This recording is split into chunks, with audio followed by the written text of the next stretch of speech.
The bottom has officially fallen out for Donald Trump, and no, I'm not talking about him going poopy in his D. What I'm talking about is the worst people in the country turning against Donald Trump.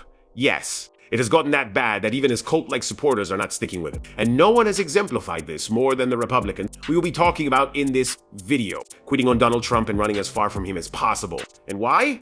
Because Donald Trump is the most unpopular he has ever been, and his movement is falling apart because of it. And not just falling apart, but tearing itself apart. It is a beautiful thing to watch. We are going to enjoy every second of it. If you enjoy our coverage, do make sure you are subscribed to this channel. But we couldn't talk about this Republican running away from Donald Trump without first talking about Republican voters running away from Donald Trump.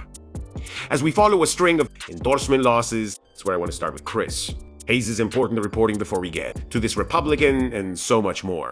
Here, net satisfaction of Trump's D.C. building projects. Look at this, 33 points underwater. You can't really get worse than that. That is, the dissatisfaction is 33 points higher than the satisfaction rating there. How about among independents? You think that 33 points is low? How about this? Into the Potomac River we go, minus 52 points with independents. Americans want no part of these D.C. renovation building projects that Trump seems to be absolutely in adoration of. He seems to be, perhaps, the only one. And this group, independents, do you think they'll be pretty important in the midterm elections? Yeah, you know what, it turns out, we've spoken about this, Johnny B. Independents seem to be pretty gosh darn important because they're in the center of the electorate. You win independents, you win elections, you're 52 points underwater with independents. You think those congressional Republicans like Trump talking about these D.C. building projects? Absolutely not, because these are the types of numbers that make election nights go very, very wrong. So if you ask people where they want the focus, what do they say? Yeah, okay, so why don't we just ask them, right? It's one thing not to like something, but it's another thing to say,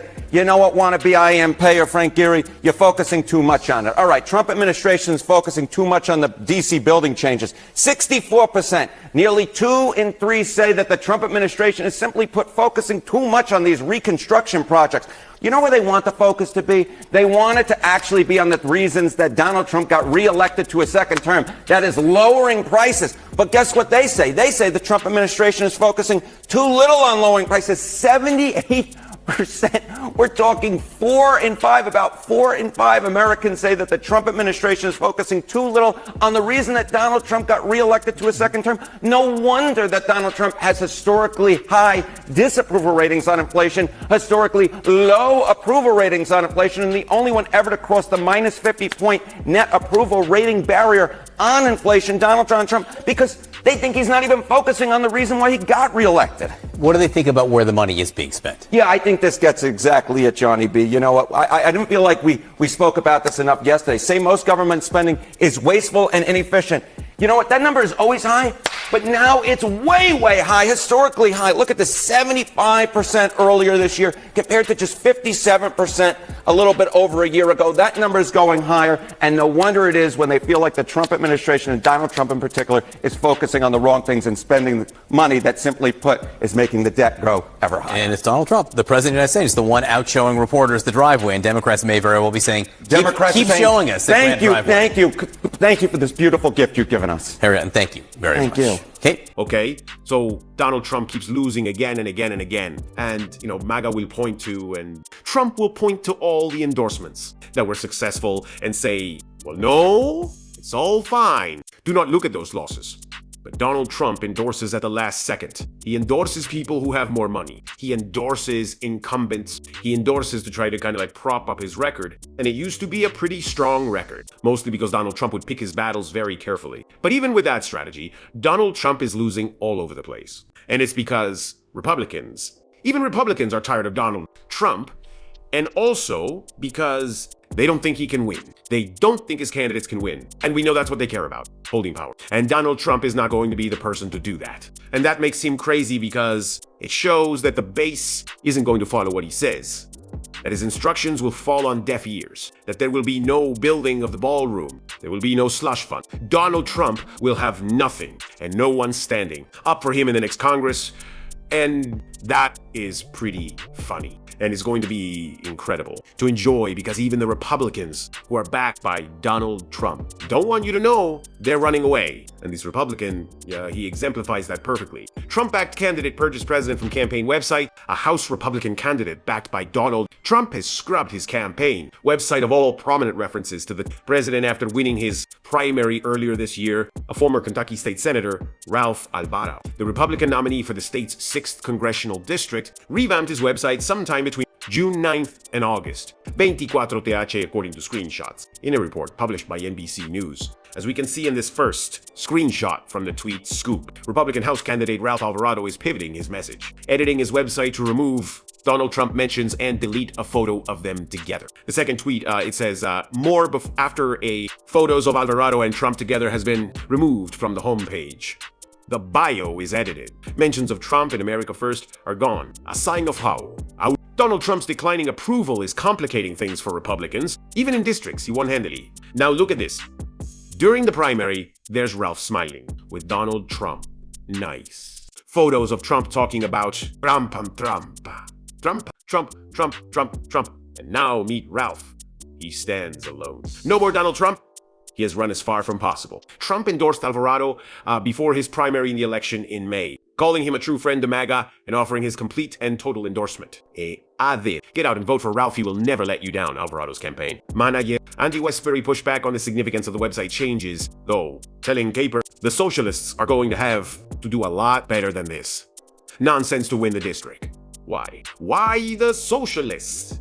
We've proudly touted the endorsement and our website still features the photo. It does not actually. The Democratic nominee, Zach Dembo, on the other hand, accused his opponent of changing his tune for political reasons. My opponent said it again, claiming to be a Trump guy when it helped him, then deleting any mention of the president from his site. The latest poll told him he should. Dembo told NBC News it reeks of a career politician's desperation, as Caper wrote in his Twitter post. He sees the change as a sign of how Trump's declining approval is complicating things for Republicans, even in districts he won handily. So, right now, Republicans in Kentucky are quitting on Donald Trump, saying, I don't want to associate myself with this guy.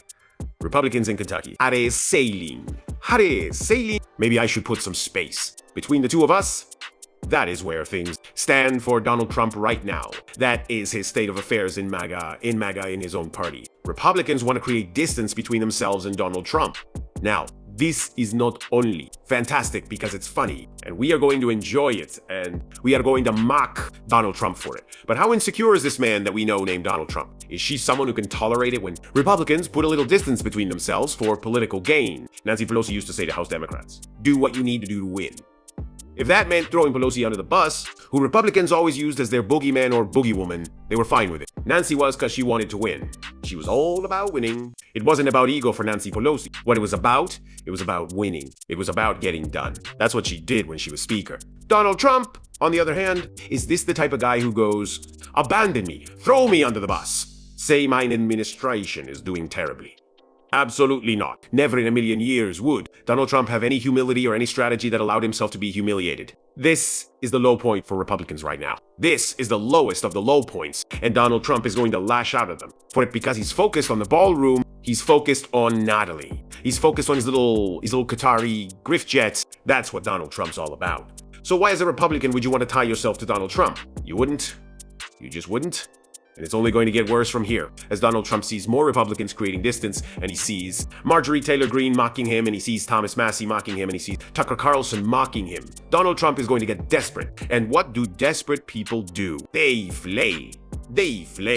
Donald Trump's going to flail. He's going to try to grab onto power, and it's only going to make it worse. He's going to go after his own party he already has, and it's going to be hysterical. Which is why I say to Democrats, do not tease up. Do not take an opportunity in which Donald Trump has Republicans in safer-leaning districts, turning against him and make this election about anything other than the fact that he is the most unpopular pedo president in history, and every single Republican is complicit in his agenda. Do not put an R in front of their name. Put a big fat Trump in front of their name and you will win. But do you know what might cost us?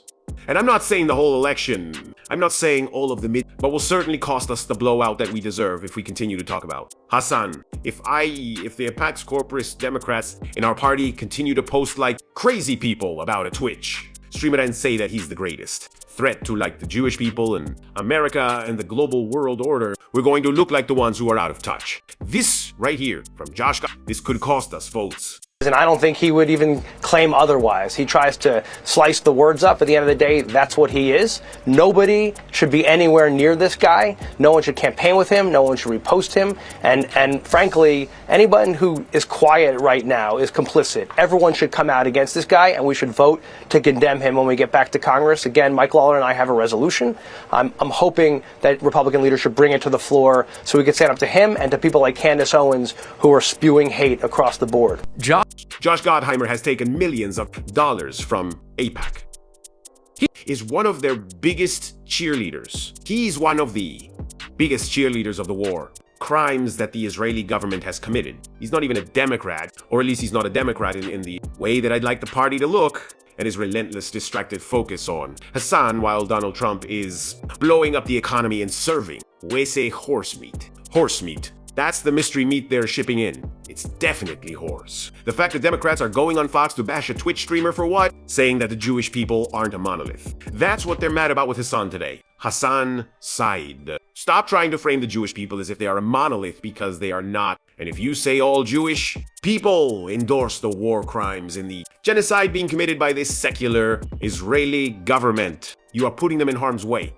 Something that Ezra Klein, a favorite of kind of the corporate establishment, has said, and they're pretending that Hassan is committing. Like domestic parroting terrorism. Be sailing that. Stop talking about him. You can like Hassan or not. But he is not the topic of conversation for these and any Democrat who gives any attention to anything he says, stop. Hassan will do important work in turning. People out to vote on the left and energizing the base. Hassan is a friend of mine. People cannot like that. I think he fulfills an important role in the party because it's a big tent, baby. We've been talking about this for a while. But stop saying crazy underscore about it. I'm just so tired of it. The corporate establishment that wants to see progressives lose, trying to slander them, and just this guy who they're putting in danger. Like, it would be like, I don't even have a cop. It would just be like if all of a sudden Hockey Jeff one day was like, Ben Solis said that Donald Trump has a poopy diaper. We have to condemn that language. You'd be like, wait, what? I love Ben. I love Midas Touch. Why are we attacking them? What do they have to do with anything? It's so out of touch. It's gotta stop. Republicans are fleeing Trump.